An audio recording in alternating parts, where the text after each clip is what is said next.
ठीक है, हम लोग आपके सामने एक बार फिर से आ चुके हैं। ठीक है, स्टार्ट करते हैं अपने आज इस वीडियो को। आज हम लोग स्टार्ट करने वाले हैं रे ऑप्टिक्स। ठीक है, वैसे हमारा इलेक्ट्रोस्टैट चल रहा है, लेकिन हम बीच बीच में रे ऑप्टिक्स की भी क्लास चलाएंगे, पैरेलल में क्लासेस चलती रहेंगी। ठीक है, रे ऑप्टिक्स प्लस इलेक्ट्रोस्टैट, शाम को इलेक्ट्रोस्टैट और सुबह जिस दिन भी क्लास होगी, जिस दिन बेटा मॉर्निंग में क्लास होने वाली है, उस दिन क्या चलेगा, हमारा रे ऑप्टिक्स चलेगा। ठीक है, इस बात का याद रखना। जब भी हम मॉर्निंग में क्लास ले रहे होंगे तो आपको ये चीज़ याद रखना है कि हमारा रे ऑप्टिक्स चल रहा होगा, और जब भी हम इवनिंग में क्लास लेंगे तो हमारा इलेक्ट्रोस्टैट चल रहा होगा। इलेक्ट्रोस्टैट तो खत्म हो गया, इलेक्ट्रिक करंट चल रहा होगा। ठीक है, करंट एंड इलेक्ट्रिसिटी चल रहा होगा, वो भी 1-2 दिन में खत्म हम लोग कर लेंगे। तो चलिए बिना किसी देरी के स्टार्ट करते हैं। एक बार आप लोग कमेंट में बता दीजिएगा आवाज आप लोगों को क्लियर आ रही है या फिर नहीं, मैं दिखाई और सुनाई दे रहा हूँ आपको या फिर नहीं, ये बात आप बता दीजिए कमेंट में। तो स्टार्ट करते हैं अपनी क्लास को बिना किसी देरी के। सबसे पहले बात करें ऑप्टिक्स क्या होता है। ऑप्टिक्स का मतलब होता है बच्चों स्टडी ऑफ लाइट। लाइट के बारे में पढ़ने को ही क्या बोलते हैं हम लोग, ऑप्टिक्स बोलते हैं। क्या ये बात समझ में आ रही है? स्टडी ऑफ लाइट को क्या बोलते हैं, ऑप्टिक्स बोलते हैं। अब लाइट होती क्या चीज है? लाइट क्या है बेटा, एक तरह का इलेक्ट्रोमैग्नेटिक वेव है। क्या है? EM wave. सारी इंफॉर्मेशन इस चार्ट पे लिखी हुई है, लेकिन मैं आपको एक बार बताना चाहूंगा कि लाइट क्या है, एक तरह की ईएम वेव से, इलेक्ट्रोमैग्नेटिक वेव। आप ईएम वेव चैप्टर पढ़ोगे, उसमें पढ़ने वाले हो, तो उसके बारे में हम ज्यादा बात नहीं करेंगे। लेकिन आप बचपन में लाइट की क्या डेफिनेशन पढ़ते थे? Light is a form of energy which gives a sensation to see. लेकिन वो थोड़ी सी बच्चों वाली डेफिनेशन है। ये हम लोग अब बड़ी क्लास में पहुंच गए तो हम डेफिनेशन अब पढ़ने वाले हैं। ईएम वेव की, लाइट एक टाइप का इलेक्ट्रोमैग्नेटिक वेव है जो कि स्पेक्ट्रम में वहां आती है जहां पे, देखो स्पेक्ट्रम में क्या क्या होता है, सबसे पहले होता है गामा रेज, फिर एक्स रेज, फिर यूवी रेज, फिर विबग्योर। अब ये सब जो सीक्वेंस बना हुआ है, ये बना हुआ है आपका वेवलेंथ के हिसाब से प्लस फ्रीक्वेंसी के हिसाब से। ठीक है, अगर उल्टा देखते हैं फ्रीक्वेंसी के हिसाब से, सीधा देखते हैं तो वेवलेंथ के हिसाब से। ये चीज हम देखेंगे अपना जब हम ईएम वेव्स पढ़ रहे होंगे, चैप्टर है आपके सिलेबस में, पढ़ेंगे आगे आने वाले टाइम में। तो अभी देखना है, तो लाइट एक ऐसा, वो क्या बोलते हैं, ईएम वेव है जिसका जो वेवलेंथ होता है वो 3800 से लेकर के 7600 तक के बीच में होता है। ठीक है, 3800 एंगस्ट्रॉम से 7600 एंगस्ट्रॉम के बीच में होता है। तो इसको जो भी ईएम वेव इस वेवलेंथ के बीच में आते हैं उसी को हम लोग क्या बोलते हैं, लाइट बोलते हैं। और यही विजुअल रेंज भी है। यही क्या है बेटा, विजुअल रेंज है। यही ईएम वेव्स हमें दिखाई देती है। जैसे लाइट, अगर यहाँ की कमरे की मैं सारी लाइट बंद कर दूं तो क्या आप मुझे देख पाओगे? आप मुझे देख कैसे पा रहे हो? ये आपको लोगो येलो कलर का क्यों दिख रहा है? क्योंकि ये येलो कलर की लाइट, ये सारी लाइट को अपने अंदर एब्जॉर्ब कर ले रहा है, बस खाली येलो कलर की लाइट को रिफ्लेक्ट कर रहा है, और ये रिफ्लेक्टेड रेज आपकी आंखों में जा रही है, इसीलिए आपको कलर क्या दिख रहा है, येलो कलर का दिख रहा है। तो ईएम वेव्स क्या है, मतलब ये लाइट क्या है, एक ऐसी ईएम वेव जिसका वेवलेंथ क्या होता है, 3 या 4000 से 8000 के बीच में होता है। ठीक है, इससे मोटा मोटा हिसाब याद रखो, 4000 से लेकर के 8000 के बीच में होता है, और यही हमें देती है सेंसेशन टू सी। अब देखो ऑप्टिक्स हमारे दो पार्ट में डिवाइडेड है, एक है हमारा रे ऑप्टिक्स, एक है हमारा वेव ऑप्टिक्स। अब रे ऑप्टिक्स में जो ऑब्जेक्ट होते हैं उनका जो डायमेंशन होता है वो लाइट की वेवलेंथ से ज्यादा होता है।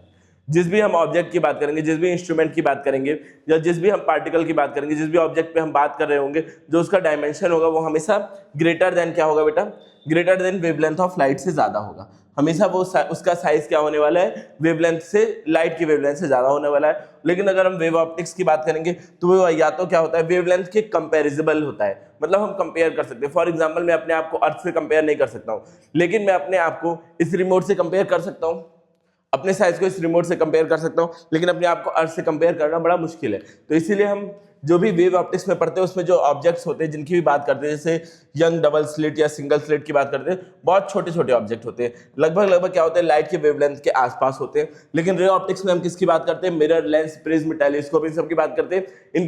इनका जो साइज होता है या डायमेंशन होता है वो बहुत बड़ा होता है। समझ में आ रहा है? क्या होता है, बड़ा होता है बहुत ज्यादा, किससे, in comparison to wavelength of light से। क्या ये बात समझ में आ रही है? थोड़ा थोड़ा अगर समझ में आ रहा है तो कमेंट में जरूर आप लोग थम्स अप का इमोजी बना दे। जिसके भी बात समझ में आई है थम्स अप का इमोजी, अगर नहीं समझ में आ रहा है तो थम्स डाउन का इमोजी बना सकते हैं, मैं वापस से एक्सप्लेन कर दूंगा। तो चलिए फिर बिना किसी देरी के आगे बढ़ते हैं। अगली चीज क्या है?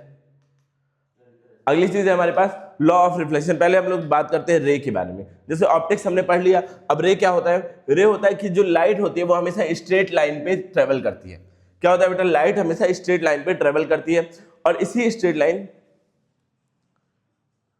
ठीक है आदित्य समझ में आया। अब ये जो लाइट होती है वो हमेशा स्ट्रेट लाइन पे ट्रेवल करती है, और ये जो इसका पाथ होता है उसी को रे बोलते हैं। जो स्ट्रेट लाइन में लाइट ट्रेवल कर रही है, और लाइट का यही पाथ क्या होता है बेटा? रे होता है। ऑप्टिक्स हमने पढ़ा, ऑप्टिक्स मतलब क्या होता है? Study of light. और लाइट एक स्ट्रेट लाइन में ट्रेवल करती है, वही स्ट्रेट लाइन वही जो पाथ इसका होता है जिससे हम ट्रेस करते हैं पाथ को, उसी को रे बोलते हैं। और कई सारे रे एक साथ जुड़ जाते हैं तो उसको क्या बोलते हैं, बीम बोलते हैं। कलेक्शन ऑफ रेज को क्या बोलते हैं, collection of rays is called beam. अब अगली चीज देखिएगा आप लोग, लॉ ऑफ रिफ्लेक्शन हम लोग बचपन में पढ़ चुके हैं, ये 12th के सिलेबस में है तो नहीं, लेकिन हमारा जानना जरूरी है, इसलिए मैं आपको बता रहा हूं। क्या होता है, angle of incidence is equal to angle of reflection. अब मैं आपको बता दूं क्या होता है, जैसे ये मिरर है प्लेन, या प्लेन मिरर हो, या फिर आपका क्या हो बेटा, प्लेन मिरर हो, स्फेरिकल मिरर हो, किसी भी टाइप का मिरर हो, लॉ ऑफ रिफ्लेक्शन सबके लिए क्या होता है, वैलिड होता है। सर अब एक एग्जाम में एक सवाल आता है एमसीक्यूज में, law of reflection is valid for, ठीक है, 10th क्लास के एग्जाम में एक बार आया था, law of reflection is valid for plane mirror, spherical mirror, both plane और spherical mirror, none of these. तो क्या होगा बेटा, बोथ, जितने भी दुनिया में जितने टाइप के रिफ्लेक्टिंग सरफेस होगी सबके लिए लॉ ऑफ रिफ्लेक्शन वैलिड होगा। मैं आपको दिखाता हूं कैसे। पहला हमने लॉ क्या पढ़ा, पहला लॉ मैंने आपको क्या बताया अभी जस्ट, अब मैं आपको फील दिलाता हूं इसकी पहले लॉ की। ये है आपका मिरर, ठीक है बेटा, ये है आपका मिरर, जहां पे भी पॉलिश होता है उसके ऊपर वाली सरफेस क्या होती है, रिफ्लेक्टिंग सरफेस होती है। जिधर भी पॉलिश होता है उसके अपोजिट सरफेस क्या होती है बेटा, रिफ्लेक्टिंग सरफेस होती है। अब यहाँ पे मैं एक नॉर्मल बना देता हूँ। नॉर्मल क्या होता है, perpendicular to the reflecting surface, एक ऐसी लाइन जो रिफ्लेक्टिंग सरफेस के परपेंडिकुलर हो उसी को नॉर्मल बोलते हैं। अब एक चीज, ये पहला लॉ क्या बोलता है कि जो इंसिडेंट रे है, जो एंगल ऑफ इंसिडेंट है, ठीक है, ये जो रे आती है आपके लाइट सोर्स से उसको बोलते हैं इंसिडेंट रे, इंसिडेंट रे, और ये क्या होते हैं, रिफ्लेक्टेड रे, जो रिफ्लेक्ट होके जाती है। तो पहला लॉ क्या बोलता है, angle of incident. Angle of incident किसे बोलते हैं, नॉर्मल और इंसिडेंट रे के साथ जो भी एंगल बनता है उसको एंगल ऑफ इंसिडेंट बोलते हैं, और रिफ्लेक्टेड रे और नॉर्मल के साथ जो भी एंगल बनता है उसको एंगल ऑफ रिफ्लेक्शन बोलते हैं। तो पहला लॉ आपका ये बोलता है कि angle of incidence is equal to होता है एंगल ऑफ रिफ्लेक्शन। पहला लॉ क्या बोलता है, एंगल ऑफ इंसिडेंट हमेशा बराबर होता है एंगल ऑफ रिफ्लेक्शन के। तो आप बोलोगे सर ये तो ठीक है, प्लेन मिरर के लिए तो आपने बता दिया, अब स्फेरिकल मिरर में कैसे होगा, स्फेरिकल मिरर कैसे होगा, तो मैं आपको समझाता हूँ स्फेरिकल मिरर में कैसे ये लॉ काम करता है, दिखाता हूँ आपको। ये है स्फेरिकल मिरर और ये होता है उसका सेंटर। और स्फेरिकल मिरर का जो नॉर्मल होता है ना, वो हमेशा कोई भी ऐसी लाइन जो सेंटर से होकर के जा रही है वो हमेशा क्या होता है, इसका नॉर्मल होता है। ऐसी लाइन जो इसके सेंटर से होकर जा रही है उसे क्या बोलते हैं हम लोग, नॉर्मल ऑफ स्फेरिकल मिरर। क्या बोलते हैं बेटा, नॉर्मल ऑफ स्फेरिकल मिरर। समझ में आ रहा है। अब देखो कोई भी लाइट इंसिडेंट रे अगर आ रही है इस पे, ये आ रही है इस पे, ठीक है, मान लो ये रिफ्लेक्टिंग सरफेस की इधर है, रिफ्लेक्टिंग सरफेस क्या है बेटा, इधर है, ऐसे ऐसे, ये रिफ्लेक्टिंग सरफेस है, ठीक है, रिफ्लेक्टिंग सरफेस है। तो क्या होगा, फिर टकरा करके जाएगा ऐसे। तो इसमें भी वही सेम केस होता है, angle of incidence is equal to, अब याद रखने वाली बात क्या है कि जो इसका नॉर्मल होता है वो ऑलवेज कम फ्रॉम सेंटर। क्या होता है, सेंटर से हमेशा जाता है। जो भी नॉर्मल स्फेरिकल मिरर का होता है वो कहां से जाता है, हमेशा सेंटर से। अभी तक हमने क्या पढ़ा था, बस खाली नॉर्मल किसके बाद, प्लेन मिरर के बारे में 10th क्लास तक पढ़ा था, लेकिन अब 12th क्लास में क्या आ जाता है कि ये जो इसका सेंटर होता है बेटा, इसी को क्या बोलते हैं हम लोग, जो भी नॉर्मल होता है वो इसी सेंटर से होकर के जाता है। नॉर्मल कहां से जाता है, सेंटर से होकर। क्या इतनी बातें हम डाइजेस्ट हुई, इतनी बातें डाइजेस्ट हुई तो जल्दी से आप लोग एक बार कमेंट में बता दीजिए, बोलिएगा बेटा एक बार इतनी बात आपको समझ में आई या फिर नहीं, जितना मैंने अभी जस्ट पढ़ाया ये समझ में आया कि नहीं। तो ये जो लॉ है वो सबके लिए वैलिड है। ये लॉ स्फेरिकल मिरर ले लो, दुनिया का कोई भी मिरर हो सबके लिए वैलिड है, ये अपने नोट्स में लिख लेना, ठीक है। Law of reflection is valid of all kind of reflecting surface, mirror हो ना हो, रिफ्लेक्टिंग सरफेस कोई भी, जैसे पानी से रिफ्लेक्शन होता है तो पानी के लिए भी वैलिड है, हर एक चीज के लिए क्या है बेटा, वैलिड है। अब यहाँ ध्यान देना, अब एक सेकंड लॉ क्या बोलता है, सेकंड लॉ देखो, स्टेटमेंट देख लो बस खाली आप, क्या है, the incident ray normal reflected lie on the same plane. सबके सब क्या होते हैं, एक ही प्लेन में होते हैं। बेटा देखो समझ में अगर आता है तो एक बार आपको थम्स अप का इमोजी बनाना होता है, ठीक है। अगर नहीं समझ में आ रहा है तो रिपीट लिख दो या फिर थम्स डाउन का इमोजी बना दो, इतना कष्ट आपको करना पड़ेगा तो तभी मैं आपको क्या समझ पाऊंगा। अब आपने पेड बैच ले रखा है, पढ़ रहे हो यहाँ पर, तो आपका पूरा हक है मुझसे डाउट पूछने का, तो आपको डाउट लगातार पूछते रहना है। वेरी गुड, ठीक है। अब मैंने क्या बताया आपको, सेकेंड लॉ क्या है कि incident ray normal reflected ray lie on a same plane on at a point of incidence. अब पॉइंट ऑफ इंसिडेंट क्या होता है, मैं आपको बताऊं, ये होता है पॉइंट ऑफ इंसिडेंट। अब सबके सब कहां होते हैं, एक ही प्लेन में होते हैं। ये नहीं कि रिफ्लेक्टिंग सरफेस के प्लेन पे नहीं, ये जो बोर्ड का प्लेन है उस पे सबके सब क्या है बेटा, एक ही प्लेन पे है, मतलब बोर्ड के प्लेन पे है। यही हमारा सेकंड लॉ ऑफ रिफ्लेक्शन है और यही सेकंड लॉ ऑफ रिफ्रैक्शन भी है। अभी आगे रिफ्रैक्शन भी पढ़ेंगे उसमें भी यही आएगा। सबके सब कहां है, एक ही प्लेन, मतलब बोर्ड के प्लेन पे है सारी चीजें। सारी चीजें कहां है बच्चों, एक ही प्लेन पे है। एक ही प्लेन बोले तो बोर्ड के प्लेन पे सारी की सारी चीजें हैं। आई होप ये बात आपको समझ में आ रही होगी, ठीक है। अब आगे बढ़े, आगे बढ़े, अगली चीज क्या है, अब अगली चीज हमें देखना है एनाटॉमी ऑफ स्फेरिकल मिरर्स, मतलब हमें स्फेरिकल मिरर के बारे में देखना है। अब देखो कैसा कैसा दो टाइप के मिरर होते हैं स्फेरिकल, अभी हमें आपको दिखाता हूँ। ठीक है, दो टाइप के आपके स्फेरिकल मिरर होते हैं, एक होता है कॉनकेव। अब कॉनकेव पहचानना और याद रखने का तरीका मैं आपको बताऊं, कॉनकेव कुछ ऐसा दिखता है, जिसकी बाहर वाली सरफेस क्या होती है, पॉलिश्ड होती है। अगर बाहर वाली सरफेस पॉलिश्ड है तो अंदर वाली सरफेस क्या होगी, रिफ्लेक्टिंग होगी। तो इसको कॉनकेव क्यों बोलते हैं? बोलने का रीजन कुछ भी होगा, हमें याद रखने का तरीका ये है। देखो ये गुफा जैसा बन रहा है, लाइट कहां जा रही है, गुफा के अंदर जा रही है। गुफा मतलब क्या होता है, केव, तो इसको क्या बोल देते हैं, कॉनकेव। इसको क्या बोल देते हैं बेटा, कॉनकेव। इसीलिए इसको क्या बोलेंगे हम लोग, कॉनकेव बोलेंगे। आई होप ये बात आपको समझ में आ रही होगी। इसको क्या बोलेंगे बेटा, कॉनकेव बोलेंगे। केव की तरह पार्ट है, बाहर का पार्ट रिफ्लेक्शन और लाइट ऑफ रेस कहाँ जा रही है, केव के अंदर जा रही है, तो इसको क्या बोल देंगे, कॉनकेव बोल देंगे। आई होप ये बात आपको समझ में आ रही होगी। अब दूसरा क्या होता है, कॉन्वेक्स। कॉन्वेक्स मतलब जस्ट इसका उल्टा, केव वाले पार्ट को हमने क्या कर दिया, पॉलिश कर दिया। अब ये जो उभरा हुआ पार्ट जिसका होता है रिफ्लेक्टिंग सरफेस को क्या बोलते हैं, कॉन्वेक्स। क्या बोलते हैं, कॉन्वेक्स मिरर। क्या बोलते हैं बेटा, कॉन्वेक्स मिरर। और इसको concave mirror, convex mirror, concave mirror. अब इसको स्फेरिकल क्यों बोलते हैं? अब एक सवाल मन में आता है, क्यूरियोसिटी मन में होनी चाहिए तभी आप सीख पाओगे। अब इसको स्फेरिकल क्यों बोलते हैं? स्फेरिकल बच्चों इसलिए बोलते हैं क्योंकि एक स्फेयर से काट के बनाया जाता है। फॉर एग्जाम्पल ये बड़ा सा स्फेयर है, इससे मैंने कट किया, क्या किया बेटा, इससे मैंने छोटा सा पार्ट कट कर लिया। अब कट करके अगर उसका इधर वाला पार्ट पॉलिश कर दिया तो ये क्या बन गया, कॉन्वेक्स बन गया। क्या बन गया बेटा, कॉन्वेक्स बन गया। और अब मैंने अगेन कट किया, अब मैंने अगेन कट किया और इस बार पॉलिश कर दिया बाहर वाला पार्ट, तो ये क्या बन गया, कॉनकेव बन गया। क्या बन गया, कॉनकेव बन गया। अब स्फीयर की बात आ ही गई है, तो ये जो स्फीयर का सेंटर होता है इसी को बोलते हैं मिरर का सेंटर ऑफ कर्वेचर। इसी को क्या बोलते हैं बेटा, मिरर का भी centre of curvature. Centre of curvature का मतलब क्या हुआ, सेंटर ऑफ कर्वेचर का मतलब क्या हुआ बता सकते हो? मिरर जिस भी स्फीयर का पार्ट रहा होगा उस स्फीयर का जो भी सेंटर है उसी को हम लोग बोलते हैं सेंटर ऑफ कर्वेचर। और देखना, और भी जो टर्म रिलेटेड है मैं आपको बता दूं। एक टर्म आता है पोल, ठीक है। अब ये तो सेंटर ऑफ कर्वेचर होगा। एक टर्म आता है पोल। पोल मतलब ज्योमेट्रिकल सेंटर, मतलब कोई भी चीज होती है, जैसे ये मेरे पास चीज है, इसका बीचों बीच का कोई ना कोई पार्ट होगा। Even though it is irregular shape but it has also a geometrical centre, कहीं ना कहीं सेंटर होगा। तो वैसे मिरर का भी क्या होता है बेटा, जो ज्योमेट्रिकल सेंटर होता है उसको क्या बोलते हैं हम लोग, पोल बोलते हैं। मतलब एकदम बीच का पार्ट उसी को क्या बोलते हैं हम लोग, पोल बोलते हैं। बाकी मिरर जिस भी स्फीयर का पार्ट था उसका जो भी सेंटर होता है उसको क्या बोलते हैं हम लोग, सेंटर ऑफ कर्वेचर। उसको क्या बोलते हैं, सेंटर ऑफ कर्वेचर। अब पोल से लेके सेंटर ऑफ कर्वेचर के बीच का जो डिस्टेंस होता है उसको बोलते हैं radius of curvature. Distance between pole and centre is known as radius of curvature, is known as radius of curvature. और भी चीजें होती हैं इसमें, अब देख लो। इसके बाद आता है बेटा एपर्चर। एपर्चर को हिंदी में हम लोग द्वारक भी बोलते हैं। एपर्चर का मतलब क्या होता है, जितने पार्ट से लाइट हमारी पास हो पा रही है, मिरर का जो भी पार्ट है जहां से लाइट पास हो पा रही है, जो भी साइज है इसका, उसी को क्या बोलते हैं हम लोग, एपर्चर बोलते हैं। समझ में आया? एपर्चर का क्या मतलब हुआ, जितने पार्ट से लाइट मिरर के पास हो पा रही है। जैसे ये इतना छोटा सा मिरर है तो इसका एपर्चर पूरा का पूरा ये द्वारक। द्वारक मतलब क्या होता है, डोर, जितने से अंदर लाइट जा पा रही है वही क्या है, इसका एपर्चर है। अब जो भी हम बात करते हैं ना, जो भी हम रे ऑप्टिक्स क्लास 12 में पढ़ रहे हैं, या आपका जो भी बोर्ड है जिसके लिए भी आप पढ़ रहे हो, जिस भी कॉम्पिटिशन एग्जाम के लिए, उसमें हमेशा जो भी मिरर पढ़ रहे हैं हम लोग, वेरी स्मॉल एपर्चर। किसका पढ़ रहे हैं हम लोग, वेरी स्मॉल एपर्चर के मिरर के बारे में ही बात कर रहे हैं। किसकी बात कर रहे हैं बच्चों, वेरी स्मॉल एपर्चर के मिरर की बात कर रहे हैं। एक बार और बता रहा हूं मैं आपको, स्मॉल एपर्चर मतलब मिरर बहुत ज्यादा छोटे छोटे मिरर्स की बात कर रहे हैं। मिरर के या फिर कोई भी आपका ऑप्टिकल इंस्ट्रूमेंट है वो सब क्या है, बहुत छोटा है।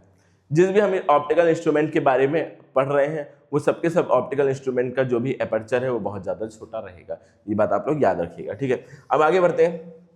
एक टर्म आता है फोकल, फोकस। एक टर्म आता है बेटा, ठीक है। ये बातें आपको समझ में आई? क्या मैंने radius of curvature, centre of curvature बता दिया। अब देखिएगा, एक काम करिए, ये मैंने किसके बारे में बताया, कॉन्वेक्स के बारे में ही बता दिया, और कॉनकेव का भी इसी तरह हो जाएगा। सारी चीजें समझ। अब एक टर्म आता है फोकस। अब फोकस में थोड़ी सी कॉन्ट्रोवर्सी है, फोकस पहचानने के लिए थोड़ी सी कॉन्ट्रोवर्सी है। क्या है कॉन्ट्रोवर्सी? मान लो इसकी मैं बात कर रहा हूँ, ठीक है। कॉनकेव की पहले बात कर लेते हैं। कॉनकेव को ज़्यादा भाव मिल रहा है, कॉनकेव की बात करते हैं पहले, ठीक है। ये कॉनकेव मिरर है, सपोज दैट, ठीक है, कॉनकेव मिरर है।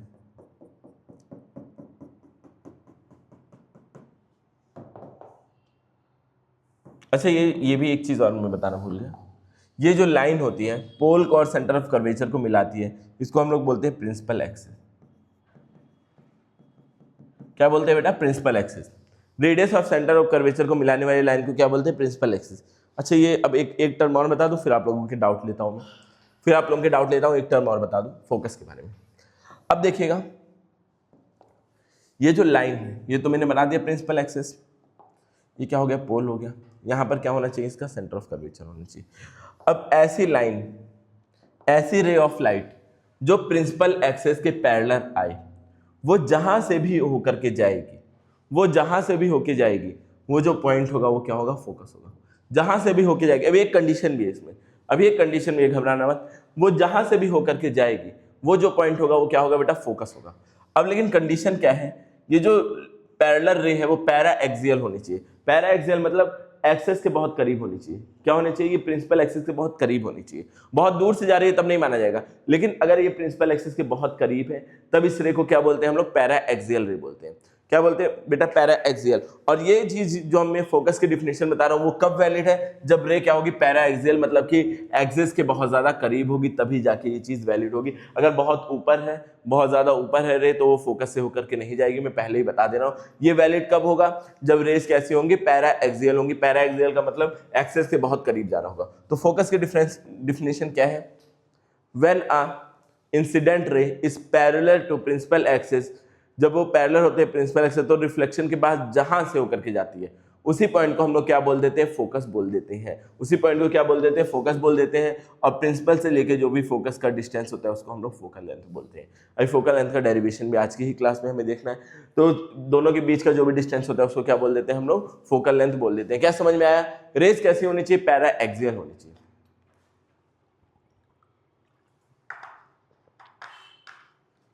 थोड़ी सी और बारीकी इसमें बता दूं। अच्छा, मुझे अगर नॉर्मल बनाना होगा तो ये तो नॉर्मल होगा, यही तो नॉर्मल होगा बेटा। बोलो बोलो। सेंटर से होके जो भी लाइन जा रही है वही तो नॉर्मल होती है। तो ये नॉर्मल है, मतलब ये वाला angle I is equal to क्या होगा? एंगल छोटा बड़ा दिख रहा है, लेकिन अब मान लो 19-20 का फर्क है। अब समझ में आया होगा इतना? बोलो। ठीक है, इतना आपको समझ में आना चाहिए। ठीक है, अब देखिएगा, अब मैं और समझाऊं थोड़ी सी चीजें। ये तो क्या हो गया? कॉनकेव मिरर के लिए। अब कॉन्वेक्स की बात करूं, कॉन्वेक्स की अगर मैं बात करूं, इसके लिए भी लाइन कैसे होनी चाहिए? Para axial. ये है कॉन्वेक्स, ये है उसका पोल। ठीक है, ये पोल है, यहाँ कहीं होगा सेंटर ऑफ कर्वेचर। अब सेंटर ऑफ कर्वेचर से जाती हुई जो लाइन होती है वही क्या बनती है बेटा? वही बड़े होके क्या बनती है? नॉर्मल बनती है। वही होती है नॉर्मल। इस मिनट को थोड़ा सा और बढ़ा दो। वही होती है हमारी नॉर्मल। अब देखिएगा, इतनी बात समझ में आ रही है? ठीक है, अब देखिएगा, जो भी रे आएगी, थोड़ा सा और बड़ा कर देते हैं नॉर्मल। ठीक है, अब देखिए, जो भी इंसिडेंट रे आएगी वो क्या होगी? सेम एंगल के साथ। अब ये पैरेलल आ रही है, क्या रही? पैरेलल टू प्रिंसिपल एक्सिस आ रही है। ये इंसिडेंट रे, ये रिफ्लेक्टेड। अब ये ऐसे ही कुछ होता है। अब जब भी हम इसको बैकवर्ड बढ़ाएंगे, जब भी हम इसको पीछे की तरफ बढ़ाएंगे, तो जिस पॉइंट पे ये आएगी वही पॉइंट क्या होगा? फोकस होगा।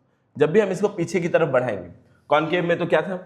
पैरेलल डाला जहां से रिफ्लेक्ट होकर आ रही है। अब इसमें क्या होगा? रिफ्लेक्ट होकर दूर चली जाएगी। तो जब भी हम इसको मिलाएंगे, क्या करेंगे बेटा? जब भी हम इसको पीछे की तरफ बढ़ाएंगे, जब भी हम इसको बैकवर्ड बढ़ाएंगे, तो जिस पॉइंट से ये बढ़ करके जा रही होगी वही पॉइंट क्या होगा? फोकस होगा।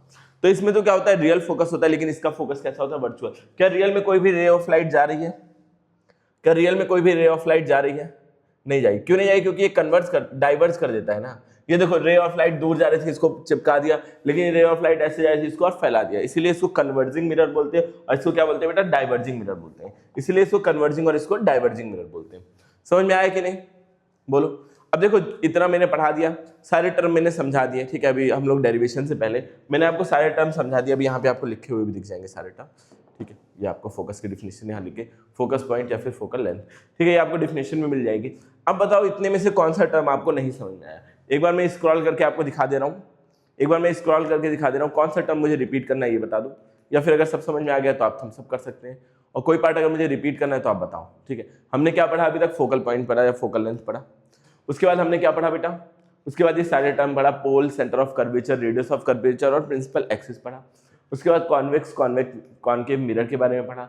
उसके बाद हमने क्या पढ़ा, लॉ ऑफ रिफ्लेक्शंस पढ़ा। उसके बाद हमने क्या पढ़ा बेटा, ये रे ऑप्टिक्स और लॉ ऑफ रिफ्लेक्शंस के बारे में पढ़ा है हमने। और क्या पढ़ा बेटा, लाइट होती क्या है, ऑप्टिक्स का मतलब क्या होता है, ऑप्टिक्स के कितने पार्ट होते हैं, ये सब पढ़ा। अब बताइए इसमें में से किसी भी पॉइंट में किसी को भी डाउट हो तो लिख दो वो पॉइंट जो ना समझ में आया हो, और अगर सब समझ में आया तो एक बार आप लोग थम्स अप कर दीजिए, एक बार थम्स अप कर दीजिए अगर सब समझ में आया। और अगर कोई भी पॉइंट में डाउट है तो आप लोग कमेंट सेक्शन में लिख दीजिए। चलिए फिर आगे बढ़े, क्या आगे बढ़े, अभी किसी को कोई डाउट तो नहीं आ रहा है फिलहाल, ठीक है, चलो आगे बढ़ते हैं। ठीक है, ये हमने पढ़ लिया। अब उसके बाद हम फोकल लेंथ का डेरिवेशन देखेंगे। हम क्या देखेंगे बेटा, फोकल लेंथ का डेरिवेशन देखेंगे, ठीक है। फोकल लेंथ का क्या देखने वाले हैं, डेरिवेशन। समझ में आ गया, चलो वेरी गुड, सबके समझ में आ गया। अब फोकल लेंथ का डेरिवेशन देखेंगे, उसके लिए मैं अच्छा सा थोड़ा फिगर बनाऊँ, या फिगर मेरे पास बना हुआ है क्या, चलो बने हुए में ज़्यादा मज़ा नहीं आएगा, मैं बनाता हूँ अच्छा सा फिगर, ठीक है। ड्राइंग स्किल अपनी दिखाता हूँ आप लोगों को आज। Let me show my drawing skill to you. चलो देखो, ये है बेटा, ये है कॉनकेव मिरर,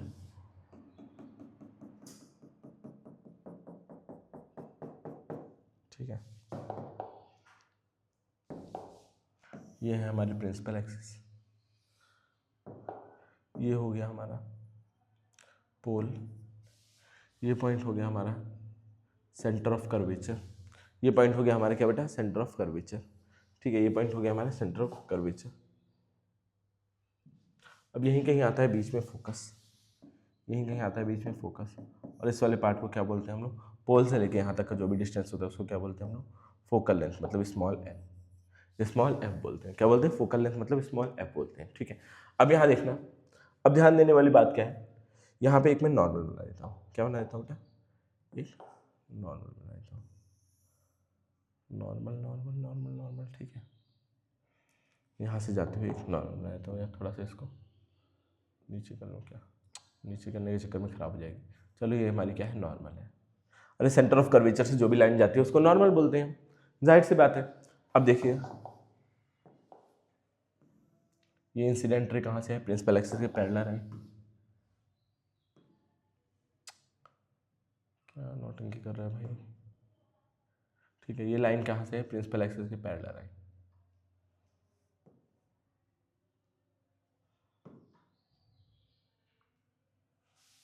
ध्यान देना, हो गया भाई, तो यहीं रहे, ठीक है। प्रिंसिपल एक्सिस के पैरेलल है, जाएगी कहाँ से,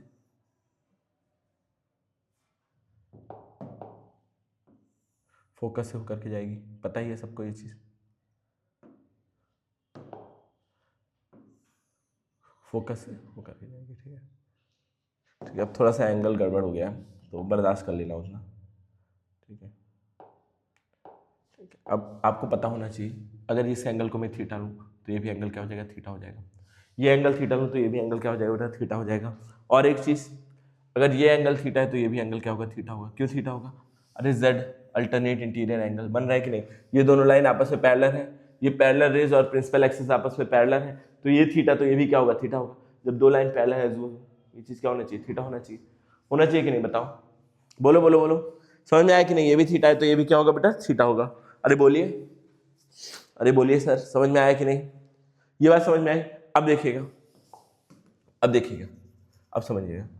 अब ये दो एंगल जिस भी ट्राइंगल के बराबर है, अगर मैं इसको पॉइंट ए ले लूँ, कुछ भी पॉइंट, तो ए सी एफ, अगर मैं ट्राइंगल ए सी एफ को आइसोस्केलिस बोल दूँ तो कुछ गलत कर रहा हूँ क्या, अगर मैं ए सी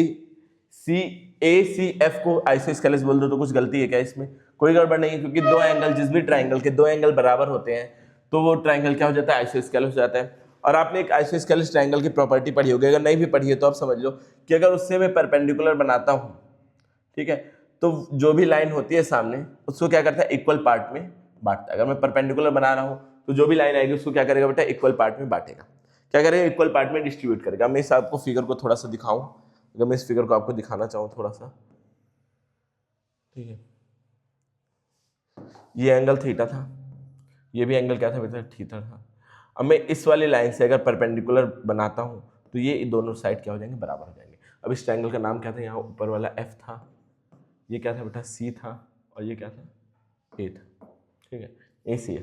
ये बात समझ में आई, थोड़ा थोड़ा ये बात समझ में आई। देखो बच्चे मैदान छोड़ के भाग रहे हैं, ठीक है सर, थोड़ा सा चार्जर एक बड़ा वाला चार्जर ले आइए, ये फ़ोन ऑफ होने वाला है जिससे पहले कि आपका ऑफ हो।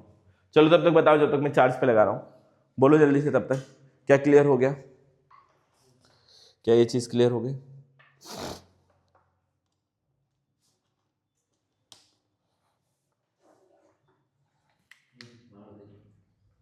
बस अदिति को ही समझ में आ रहा है, बाकी लोगों के ऊपर से तो नहीं जा रहा है। तो देखो 10 बार मैं समझा दूंगा, कोई दिक्कत नहीं है, ठीक है, 10 बार मैं समझा दूंगा, कोई दिक्कत नहीं है, ठीक है। तो इतनी बात समझ में आई होगी। ये एंगल है 90 डिग्री। अच्छा, ये पूरी लाइन क्या है, रेडियस है कि नहीं? ये पूरी लाइन अगर मैं कोई भी सर्कल लूँ, उसके किसी भी पॉइंट से सेंटर तक मिला दूँ तो वो रेडियस आएगा कि नहीं? अच्छा, मैं अगर AC की बात करूँ तो AC रेडियस है कि नहीं? बोलो, AC क्या होगा, रेडियस होगा, जाहिर सी बात है। अगर ये पूरा रेडियस है तो ये क्या हो जाएगा, r/2 हो जाएगा कि नहीं? ये वाला पार्ट क्या हो जाएगा, r/2 हो जाएगा कि नहीं? बोलो, ये वाला पार्ट क्या हो जाएगा, r/2 हो जाएगा कि नहीं? इसको B पॉइंट ले लेते हैं, r/2 हो जाएगा कि नहीं? बोलो। अरे ये पूरा क्या है, रेडियस है बेटा, ये पूरा क्या है, A से लेकर के C तक जो AC है वो किसके बराबर है, रेडियस के बराबर है। तो जो हमारा BC हो जाएगा वो क्या हो जाएगा, इसको B पॉइंट ले लेते हैं, वो क्या हो जाएगा, r/2 के बराबर हो जाएगा। एकदम सिंपल, एकदम सिंपल। BC क्या हो जाएगा, ठीक है, BC क्या हो जाएगा बेटा, r/2 के बराबर हो जाएगा। एकदम जाहिर सी बात है, इसमें कुछ सोचना है ही नहीं। अब इस ट्राइंगल को कर लेता हूँ थोड़ा सा छोटा, ठीक है, इसको C लिख लेता हूँ, ठीक है। अब मैं देख रहा हूँ ये जो राइट एंगल ट्राइंगल हमारे सामने बना है, ये जो हमारे सामने क्या बन रहा है बेटा, राइट एंगल ट्राइंगल बन रहा है। बाकी कचरा सब हटा देता हूँ, बाकी सारा कचरा हटा देता हूँ, यहाँ से, ठीक है। देखो एकदम फील के साथ समझा रहा हूँ मैं आप लोगों को, तो आपको भी समझना है, ये डेरिवेशन आपको समझ में आना ही चाहिए, ठीक है। अब मैं किसकी बात कर रहा हूँ, इस वाले राइट एंगल ट्राइंगल की बात कर रहा हूँ। इसका राइट एंगल कहाँ है, ऊपर है, थोड़ा सा घूम जा भाई, हाँ ऐसे कुछ है, ये ट्राइंगल कुछ ऐसा बना है। यहाँ पे पॉइंट B है, यहाँ पे पॉइंट C है, और यहाँ F है। C पे जो बना है वो थीटा बना हुआ है, ठीक है, और BC कितना है, r/2 है।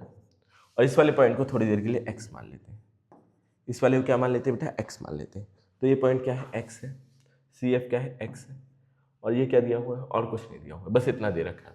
तो अगर मैं यहाँ से बेटा cos थीटा की, ये एंगल 90 दिया हुआ है, अगर मैं यहाँ से cos थीटा की वैल्यू निकालूँ, क्या निकालूँ, cos थीटा की वैल्यू निकालूँ, तो बताओ क्या होगा। cos theta is equal to क्या होता है, बेस अपॉन हाइपो। अब इसका बेस क्या है, r/2 है, और हाइपो क्या है बेटा, x है, हाइपो क्या है, x है। तो अगर मैं यहाँ इसको भेज दूँ तो x इज इक्वल टू क्या हो जाएगा, r/2 और 1/cos थीटा, और 1/cos थीटा को क्या बोलते हैं, सेक थीटा बोलते हैं। तो r/2 सेक थीटा हो जाएगा कि नहीं, क्या हो जाएगा, x is equal to r/2 sec theta. बस हो गया, बस मतलब डेरिवेशन ऑलमोस्ट हो गया। इतनी बातें आपको समझ में आई कि नहीं? अब बताइए बेटा इतनी बात डाइजेस्ट हुई या नहीं? अब देखो जो रिकॉर्डेड देख रहा है वो मुझे कमेंट सेक्शन में बता सकता है कि नहीं समझ में आया, और कमेंट सेक्शन अगर नहीं मिल रहा है तो आप लोग स्क्रीन पे नंबर दिख ही रहा होगा, उस पर भी आप बोल सकते हो। अब बोलो, ये बात समझ में आई? इतना जो मैंने ये ट्राइंगल बना के डेराइव किया, इतना समझ में आना चाहिए। एक बार मैं डेरिवेशन करा लूँ, अगर आपको रिपीट कराना हो तो बोल देना, मैं रिपीट कर दूंगा, ठीक है। तो ये क्या हो जाएगा, x is equal to r/2 sec theta. अब देखो अगर मैं इसकी बात करूँ फोकस की, ये पूरा का पूरा क्या है, ये तो रेडियस ऑफ कर्वेचर है। तो अगर मैं फोकस की बात करूँ तो रेडियस ऑफ कर्वेचर में से अगर मैं x हटा दूँ तो ये क्या फोकस आ जाएगा, बोलो बोलो। अगर मैं रेडियस ऑफ कर्वेचर में से x वाला पार्ट हटा दूँ, x वाला पार्ट माइनस कर दूँ, तो क्या आ जाएगा, फोकस आ जाएगा। एग्री कर रहे हो बच्चों की नहीं, बोलो। ये वाला पॉइंट इधर लिख लेते हैं, ठीक है, ये वाले पॉइंट को इधर लिख देते हैं, आ जाए कि नहीं बताओ, ठीक है। अब देखिएगा ये फोकस, ठीक है, सही है, r भी सही है। x की वैल्यू हमने क्या निकाली है, r/2 सेक थीटा। तो ये रियल फॉर्मूला होता है फोकस का। ये क्या होता है बेटा, रियल फॉर्मूला होता है फोकस का। ये रियल फॉर्मूला होता है बेटा फोकस का। इतनी बातें समझ में आनी चाहिए। ये फॉर्मूला है फोकस का, r minus r/2 sec theta. ये किसका फॉर्मूला है बेटा, फोकस का, r minus r/2 sec theta. अब लेकिन हमने क्या पढ़ा है, हमने क्या देखा है बेटा, जो भी हम रे ऑप्टिक्स पढ़ेंगे, मैंने स्टार्टिंग में बताया था, वो किसके लिए पढ़ने वाले हैं, बहुत ही छोटे एपर्चर के लिए। किसके लिए पढ़ने वाले हैं, बहुत ही छोटे एपर्चर के लिए। अब देखो जैसे जैसे ये एपर्चर छोटा होगा वैसे वैसे क्या एंगल भी छोटा होता रहेगा। मैं आपको एक बार दिखाऊं डेमोन्स्ट्रेट करके, एक बार मैं आपको डेमोन्स्ट्रेट करके दिखाता हूँ। इसको थोड़ा सा तुम भाई इधर चले आओ, मैं इसको अगर मैं डेमोस्ट्रेट करके आपको दिखाऊँ, तुम भी भाई इधर चले आओ, काम करता हूँ, रुक जाओ 1 सेकंड का टाइम दो मुझे, मैं आपको डेमोस्ट्रेशन के साथ समझाता हूँ चीज़ें।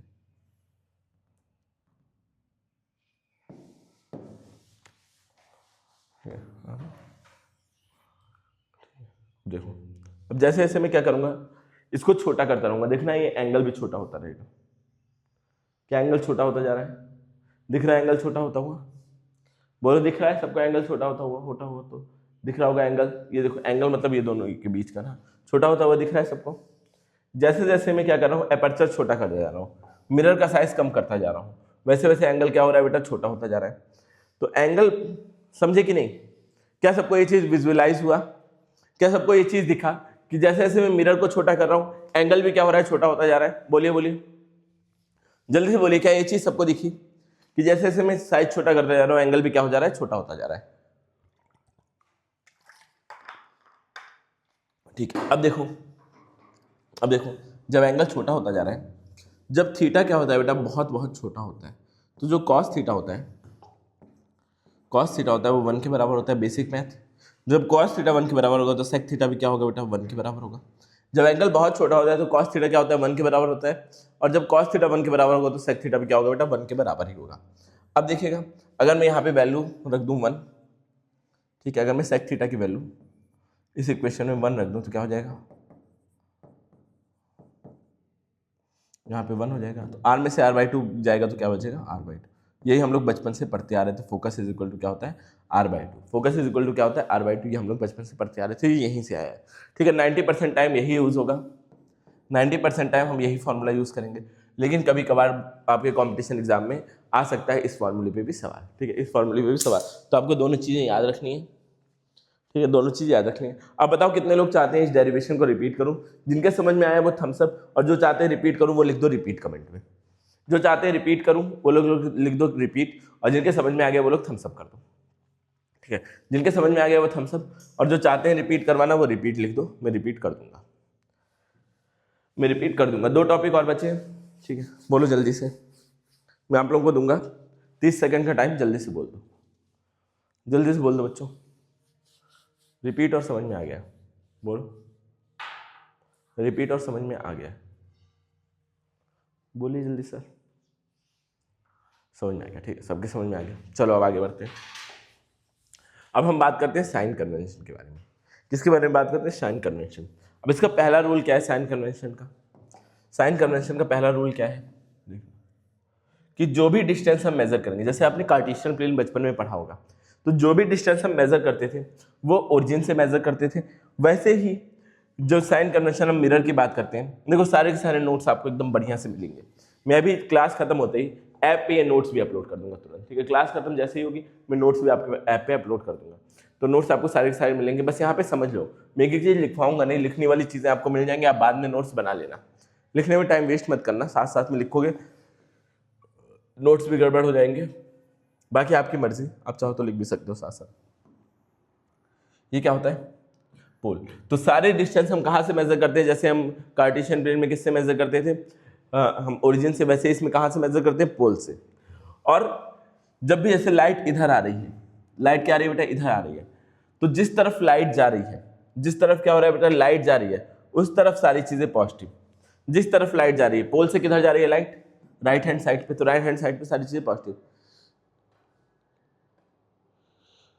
कवर करवा दिया बेटा। कवर करवाने में मैंने पहला चैप्टर कर दिया है, दूसरा और तीसरा, 3 चैप्टर मैंने कवर करा दिए हैं, और चौथा भी चैप्टर कवर करा दिया है। तीसरा चैप्टर में थोड़ा थोड़ा रिवाइज करा रहा हूँ लाइव क्लास में, और अभी ये चल रहा है। 3 चैप्टर मैंने खत्म करा दिए हैं, 3 नहीं 4 चैप्टर मैंने खत्म करा दिए हैं रिकॉर्डेड फॉर्म में, वो आप देख सकते हो। और इलेक्ट्रिक करंट एंड इलेक्ट्रिसिटी में अभी समझा रहा हूँ। ठीक है, करंट एंड इलेक्ट्रिसिटी अभी मैं लाइव भी ले रहा हूँ उसकी। ठीक है, रिकॉर्डेड डल चुका है, वो जिसको पढ़ना है वो रिकॉर्डेड पढ़ सकता है, उसको शाम की लाइव क्लास लेने की कोई जरूरत नहीं है अगर वो रिकॉर्डेड पढ़ रहा है तो। और बाकी ये हमारा 5वां चैप्टर चल रहा है, 4 चैप्टर हो चुके हैं, 5वां चल रहा है। ठीक है, अब ये देखिएगा क्या है बेटा, अगर जिस डायरेक्शन में आपकी रे ऑफ लाइट आ रही है, इंसिडेंट रे आ रही है, पोल से उस डायरेक्शन में सारी चीजें पॉजिटिव, पोल से उस डायरेक्शन में, पोल से राइट हैंड साइड में सारी चीजें क्या हो जाएंगी, पॉजिटिव। ठीक है, जिस तरह मैं याद कराना चाह रहा हूं उसी तरह आप लोग याद रखिए। ठीक है, उसी तरह आप लोग याद रखिए। अब ऐसे मत याद रखना राइट में सब पॉजिटिव, लेफ्ट में। अगर मैं मिरर को ऐसा बना दूं तो अगर मैं मिरर को ऐसा बना दूँ तो इस तरफ सारी चीजें पॉजिटिव हो जाएंगी। तो जिस डायरेक्शन में इंसिडेंट रे आ रही है उसके पोल से उस डायरेक्शन में सारी चीजें पॉजिटिव और बाकी उस तरफ सारी चीजें, जैसे राइट हैंड साइड में आपकी रे जा रही है तो पोल से राइट सारी पॉजिटिव और लेफ्ट सारी नेगेटिव, राइट सारी पॉजिटिव और लेफ्ट सारी नेगेटिव। और ऊपर का हमेशा क्या रहता है, ऊपर वाला हमेशा पॉजिटिव और नीचे वाला हमेशा क्या होता है बेटा, नेगेटिव। नीचे वाला क्या होता है, अब जब भी हम क्वेश्चन सॉल्व करते हैं तो हमें साइन कन्वेंशन का बहुत ही खास ध्यान रखना पड़ता है। अब ये चीज याद है। अब मैं अगर कॉनकेव मिरर की बात करूं, कॉनकेव मिरर की बात करूं तो हम ऑब्जेक्ट को रखेंगे कहाँ, ऑब्जेक्ट को इधर रखेंगे, आदमी इधर खड़ा होगा और लाइट कहाँ जाएगी, इधर जाएगी। तो हमेशा जो भी ऑब्जेक्ट का डिस्टेंस होता है पोल से वो हमेशा नेगेटिव होता है, और ऑब्जेक्ट के डिस्टेंस को यू से डिनोट करते हैं तो हमेशा क्या होगा, नेगेटिव होगा। कॉनकेव मिरर की बात कर रहा हूँ, किसकी बात कर रहा हूँ, कॉनकेव मिरर की बात कर रहा हूँ, ठीक है, कॉनकेव मिरर की बात कर रहा हूँ। कॉनकेव मिरर के लिए यू हमेशा क्या होता है, नेगेटिव। अब भी कुछ भी हो सकता है, पॉजिटिव और नेगेटिव, नेगेटिव। अब अगर मैं बात करूँ फोकस की तो इसका फोकस कहाँ होता है, इधर ही कहीं होता है, पोल से इधर ही तो कहीं होता है फोकस, इधर ही कहीं क्या मतलब यहीं पे तो होता है फोकस। तो इसका जो फोकस होगा वो क्या होगा, फोकल लेंथ हमेशा नेगेटिव होगी। फोकल लेंथ क्या होगी बेटा, हमेशा नेगेटिव होगी, ठीक है। इतनी बातें आपको समझ में आ रही होंगी, आई होप। अब मैं बात करूँगा कॉन्वेक्स की। अगर मैं कॉन्वेक्स मिरर की बात करूँ,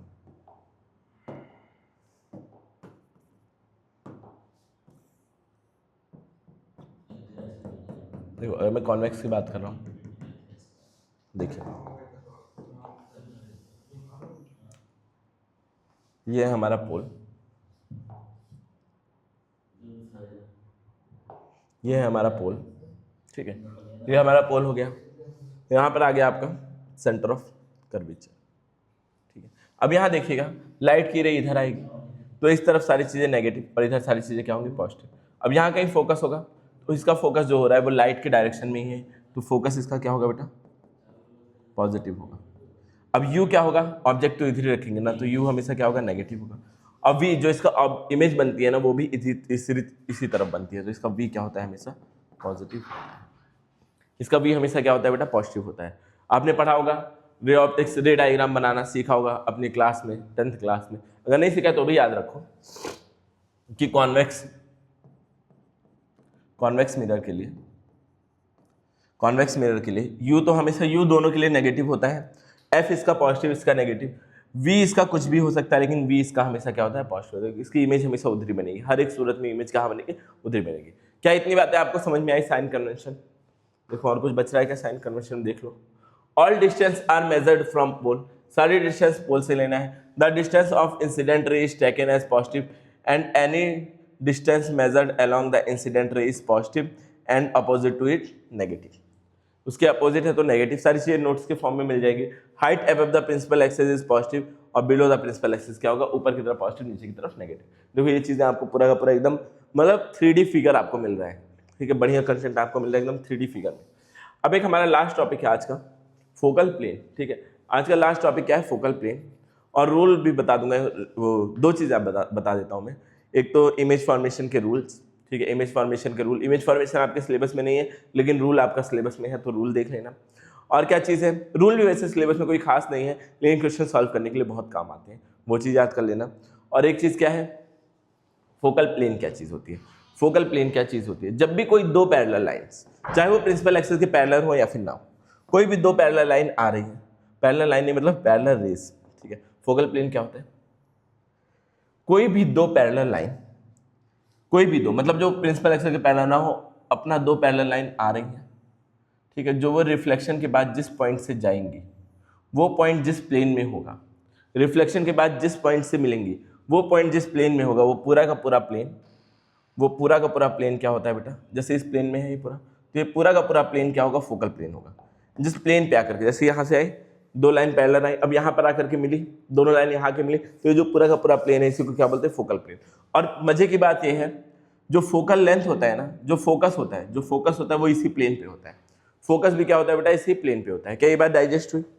जब भी कोई दो पैरेलल लाइंस आती हैं तो जिस पॉइंट पे आकर के, जिस पॉइंट से होकर के गुजरती हैं, उस पॉइंट को क्या बोलते हैं हम लोग, वो पॉइंट जिस प्लेन पे होता है उस प्लेन को हम लोग क्या बोलते हैं, फोकल प्लेन बोलते हैं। वो पॉइंट जिस प्लेन पे होता है उस प्लेन को क्या बोलते हैं हम लोग, फोकल प्लेन बोलते हैं। अब बताओ बेटा इतनी बातें आपको डाइजेस्ट हुई या फिर नहीं, इतनी बात समझ में आई या फिर नहीं, बताओ। बताओ, ये हमारा लास्ट टॉपिक था, समझ में आया या फिर नहीं?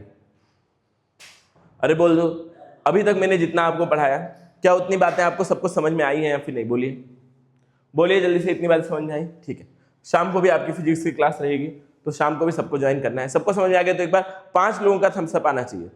5 लोगों ने ज्वाइन किया है, 5 लोगों का थम्स अप आना चाहिए बेटा। ठीक है, सबका थम्स अप आना चाहिए जल्दी जल्दी से। 2-3 लोगों का तो आ गया है, 2 लोगों का आ गया, ठीक है, 2 लोगों का आ गया, और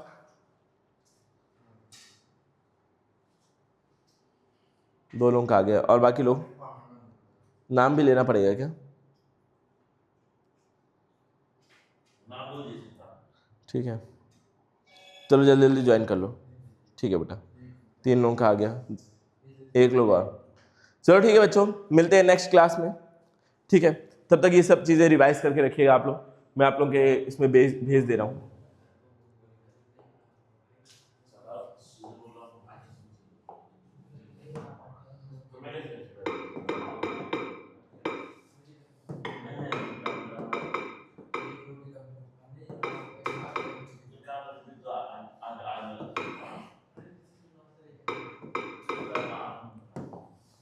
अब आपके उसमें चला जाएगा sir, practice question are available on app. हाँ बेटा, आप एक बार ऐप पे देखिए, अगर नहीं मिलता है तो आपका 1-2 दिन में चला जाएगा प्रैक्टिस क्वेश्चन। ठीक है, 1-2 दिन में आपका चला जाएगा, अगर आज आपको नहीं मिलता है तो। ठीक है बच्चों, मिलते हैं नेक्स्ट क्लास में। क्या हो गया? कहीं नाश्ता दे रहा है उसको? दे दे भाई बेचारे को क्लास में। सर कितनी देर का है? 5 मिनट का है तो बना ले। दे दे मनु, भूख लगी है तो, भूख मत रुकवा यार, दे दे। वो जल्दी जल्दी में खा लेता है ना, 2 रोटी दे दे, फट से 2 मिनट में खा लेगा और फिर बना देगा।